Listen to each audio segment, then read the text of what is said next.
जिसके आगे झुकता है सुपर पावर। ब्रिटेन और जर्मनी भी जिसकी करते हैं गुलामी। फ्रांस भी जिसके आगे नवाता है शीश। सारी दुनिया में चलती है जिसकी हुकूमत, जिसके इशारे पर बनते बिगड़ते हैं कानून, जिसके इशारे पर तय होती है नीतियाँ, जो दुनिया में हर जंग के लिए है जिम्मेदार, जो अपने फायदे के लिए लेता है लोगों की जान, जिसने दुनिया में फैलाई जानलेवा बीमारियां। ऐसे सर्वशक्तिमान से क्या वाकिफ है दुनिया? दोस्तों, आज के इस वीडियो में मैं आपको कुछ ऐसा बताने जा रहा हूं जिसके बारे में न आपने कभी सुना होगा न ही देखा होगा, जिसकी कल्पना तक आपने कभी नहीं की होगी, जिसके बारे में सुनकर आपके रोंगटे खड़े हो जाएंगे। आप सोचने पर मजबूर हो जाएंगे कि आखिर ये बला है क्या, जिससे दुनिया में सभी देश डरते हैं, जिसके इशारे मात्र से दुनिया में उथल पुथल मच जाती है, क्रांति आ जाती है, युद्ध हो जाते हैं, दुनिया का नक्शा बदल जाता है, सरकारें बदल जाती हैं, महामारी से लेकर घातक बीमारी तक के लिए जो जिम्मेदार है, जिन्होंने अमेरिका को भी अपना गुलाम बना लिया है, भारत भी जिसके इशारों पर नाचता है, उनका एजेंडा अपने यहां चलाता है, इसके एजेंडे के खिलाफ चाहकर भी कोई देश नहीं चाह पाता। जो भी ऐसा करने की कोशिश करता है उसे अपनी जान से हाथ धोना पड़ता है। दोस्तों, आज के इस वीडियो में आपको इसी रहस्यमय ग्रुप के बारे में बताऊंगा, इसकी पूरी कहानी समझाऊंगा, लेकिन इसके लिए आपको मेरे साथ बने रहना होगा और ये वीडियो पूरा देखना होगा, तभी आपको सारी कहानी समझ में आएगी। दोस्तों, पूरी दुनिया एक आइसबर्ग की तरह है, जिसके अंदर खाने बहुत कुछ ऐसा है जो दिखाई नहीं देता। दुनिया को संचालित करने वाला ये वर्ग भी इसी तरह है, जिसे आज तक किसी ने नहीं देखा, जिसके सदस्य और मुखिया के बारे में कोई नहीं जानता, जिसका ठिकाना कहाँ है ये भी लोगों को मालूम नहीं है। फिर भी ये संगठन दुनिया को संचालित करता है, अपने इशारों पर नचाता है। ये संगठन इतना गुप्त और खतरनाक है कि इसमें शामिल होने वाले शख्स को शपथ दिलवाई जाती है कि वो कभी भी और किसी भी परिस्थिति में अपनी पहचान किसी के सामने जाहिर नहीं करेगा। इसका उल्लंघन करने वालों को अपनी जान गंवानी पड़ती है, इसलिए इसके सदस्य कभी ये नहीं कहते कि वो इससे जुड़े हुए हैं। संगीत की दुनिया में सबसे ज्यादा मशहूर माइकल जैक्सन भी इस संगठन के सदस्य थे। ये बात उन्होंने सार्वजनिक तौर पर कह दी थी। उसके दूसरे ही दिन उनकी मृत्यु रहस्यमय ढंग से हो गई। अमेरिकी राष्ट्रपति जॉन एफ कैनेडी के 22 नवंबर 1963 को हुई हत्या के पीछे भी इसी संगठन का हाथ माना जाता है, जो भी अमेरिकी राजनीति के इतिहास का सबसे बड़ा रहस्य बना हुआ है। सालों से खुफिया एजेंसियां ये पता लगाने की कोशिश कर रही हैं कि हत्या में किसका हाथ था, लेकिन अब तक कुछ पता नहीं चल सका है। दरअसल कैनेडी की हत्या से ठीक पहले एक संदिग्ध महिला दिखी थी, जिसके हाथ में खुफिया कैमरा नुमा पिस्टल था। हत्या के साथ ही वो औरत जैसे आई थी वैसे ही गायब हो गई। आज तक ये पता नहीं लग सका कि वो महिला कौन थी और कहां से आई थी।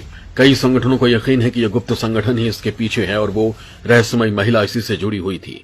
इसके सदस्यों में दुनिया भर के सभी देशों के बड़े बड़े पूंजीपति, नेता, सेलिब्रिटी, धर्मगुरु, actor, actress, businessman, banker, cricketer आदि के अलावा लगभग सभी क्षेत्रों के प्रमुख हस्तियां, विभिन्न संप्रदायों के धर्मगुरु, इमाम, फादर, पास्टर, मुफ्ती, मुल्ला, मौलवी, मसीह, माजदा आदि शामिल हैं। कहा जाता है कि दुनिया में जितने भी अमीर हैं उनमें से 70% लोग इस संगठन से जुड़े हुए हैं और माना जाता है कि इसका संचालन जर्मन मूल के यहूदियों का परिवार रॉथशाइल्ड और रॉकफेलर करता है। हालांकि आज तक इस बात का खुलासा नहीं हो पाया कि इस संगठन को कौन चलाता है और इसका मुखिया कौन है। इस संगठन पर अक्सर राजनीतिक शक्ति और प्रभाव हासिल कर एक नई विश्व व्यवस्था स्थापित करने के लिए समाज के प्रभावशाली लोगों, बुद्धिजीवियों, सरकार और बहुराष्ट्रीय निगमों के जरिए वैश्विक स्तर पर घटनाओं और विश्व मामलों को नियंत्रित करने की साजिश रचने का आरोप लगाया जाता है। कहा जाता है कि संगठन से जुड़े हुए लोग सारी दुनिया पर शासन करना चाहते हैं। इस समुदाय का मुख्य उद्देश्य वैश्विक स्तर पर समान विचारधारा वाले धनाढ्य और प्रभावशाली लोगों के लिए सर्व सुविधा संपन्न व्यवस्था बनाना है। कई लोगों का मानना है कि विश्व युद्ध होने का कारण इल्यूमिनाटी समुदाय ही था, जिसने ताकतवर हो रहे देशों को कमजोर करने के लिए ये युद्ध करवाया। यही नहीं, वर्तमान में हो रहे रूस यूक्रेन युद्ध, श्रीलंका में आर्थिक तंगी, भुखमरी और भारत पाकिस्तान टेंशन भी इन्हीं की देन मानी जाती है। कहा जाता है कि अपना प्रभुत्व स्थापित करने के लिए ये संगठन ऐसे काम करता है। बताया जाता है कि ये लोग अपने एक बड़े माफिया गिरोह के रूप में काम करते हैं, जो अपने फायदे के लिए कुछ भी कर सकते हैं, हजारों लोगों की जान खतरे में डाल सकते हैं। दुनिया में जो भी जानलेवा बीमारी फैली है, कहा जाता है कि इस संगठन से जुड़े लोग ही इसके लिए जिम्मेदार हैं। चाहे वो कैंसर हो, एड्स हो, कोरोना, ये सब इस संगठन के लोग ही अपने आर्थिक लाभ के लिए फैला रहे हैं, जिससे वो मुनाफा कमा सके। ये संगठन इसके पीछे दुनिया में जनसंख्या कम करने की बेतुकी दलील भी देता है। इस संगठन की कार्यप्रणाली अत्यंत गोपनीय है। इससे जुड़े लोग चिन्हों और संकेतों के माध्यम से इसका प्रत्यक्ष रूप से प्रचार प्रसार करते हैं और कभी किसी से इस संगठन का सदस्य बनने के लिए नहीं कहते। दोस्तों, ये संगठन कितना शक्तिशाली है आप इसका अंदाजा इसी से लगा सकते हैं कि संयुक्त राष्ट्र संघ से लेकर विश्व बैंक, अंतर्राष्ट्रीय मुद्रा कोष, विश्व स्वास्थ्य संगठन, सब पर इसका प्रभाव है। अपना हित साधने के लिए ये संस्थाएं मानवता का मुखौटा लगाकर नीतियां, योजनाएं और कार्यक्रम तैयार करती हैं। भारत अकेला ऐसा देश नहीं है जो इसके जाल में फंसा है। दुनिया के कई देश इसके चक्रव्यूह में फंसे हुए हैं, जिन्हें ये अपनी मर्जी के हिसाब से संचालित करता है। आज पीएम मोदी जो भी बोलते हैं और करते हैं वो सारा यूएन के 17 सूत्री नई विश्व व्यवस्था के निर्धारित कार्यक्रम का ही हिस्सा होता है, जिसे ये संगठन निर्धारित करता है। वो चाहे किसानों की आय दोगुनी करने वाली बात हो या निजीकरण की, चाहे बात शिक्षा की हो या स्वास्थ्य की, हर मुद्दे पर पीएम मोदी सिर्फ और सिर्फ उसी विश्व व्यवस्था के कार्यक्रम पर कार्य कर रहे हैं जो इस संगठन में निर्धारित किए गए हैं। हालांकि इस एजेंडे को पूरा करने के लिए 2030 तक का वक्त दुनिया के देशों को दिया गया है, लेकिन आश्चर्यजनक है कि मोदी सरकार इस एजेंडे के अंतर्गत तय किए गए टाइम टेबल से पहले ही सारे लक्ष्य पूरा करने में जुटी हुई है। इसी का नतीजा है कि भारत में तमाम तरह की सब्सिडी को तेजी से या तो खत्म कर दिया गया है या खत्म किया जा रहा है। भारत में पेंशन खत्म करने के अलावा तेल, गैस और रेल टिकट पर दी जाने वाली सब्सिडी लगभग खत्म की जा चुकी है।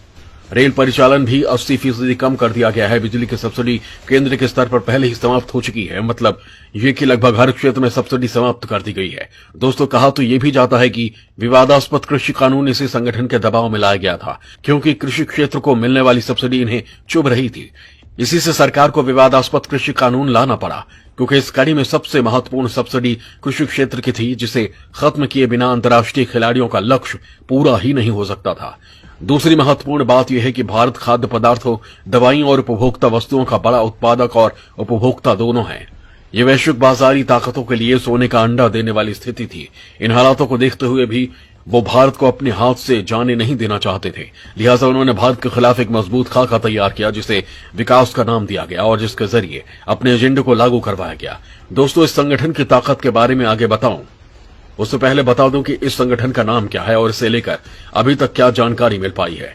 दोस्तों, इस संगठन की स्थापना जर्मनी के रहने वाले प्रोफेसर एडम विशॉप्ट ने बेवरिया शहर में की थी और इसे परफेक्टिबिलिस्ट नाम दिया गया। एडम का मानना था कि चर्च और कैथोलिक विचारों के कारण समाज खुलकर नहीं जी पा रहा है, इसलिए उन्होंने हर तरह के धार्मिक बंदिशों से मुक्त एक संगठन तैयार करने के बारे में सोचा।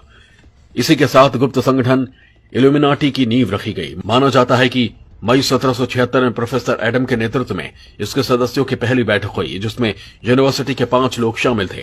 जल्द ही इसके सदस्य बढ़ते चले गए और साल 1784 में इसके लगभग 3000 सदस्य हो गए। इसके एक शुरुआती कर्मठ सदस्य और कानून के छात्र मैसन हॉसन के नाम पर इन लोगों को फ्रीमेसनरी कहा जाने लगा। इसकी शुरुआती अवधि के दौरान इसके सदस्यों में प्रभावशाली बुद्धिजीवियों, प्रगतिशील राजनेताओं को शामिल किया गया, जिनके 3 स्तर नौसिखिए, मिनवरल और इल्यूमिनेटेड मिनवरल थे। संगठन का लक्ष्य अंधविश्वास, अश्लीलता, सार्वजनिक जीवन पर धार्मिक प्रभाव और राज्य सत्ता के दुरुपयोग रोकना था। इल्यूमिनाटी के सदस्य गलती करने वालों को मौत की सजा देने पर यकीन रखते थे। इस संगठन का यह भी मानना था कि धर्म पर यकीन करने वाले मूर्ख है और उन्हें सजा मिलनी चाहिए। बाद में ये अपने लक्ष्य से भटककर समाज में शक्तिशाली बनने की ओर चल पड़ा, जिसके बाद इसका नाम द ऑर्डर ऑफ इल्यूमिनाटी रख दिया गया।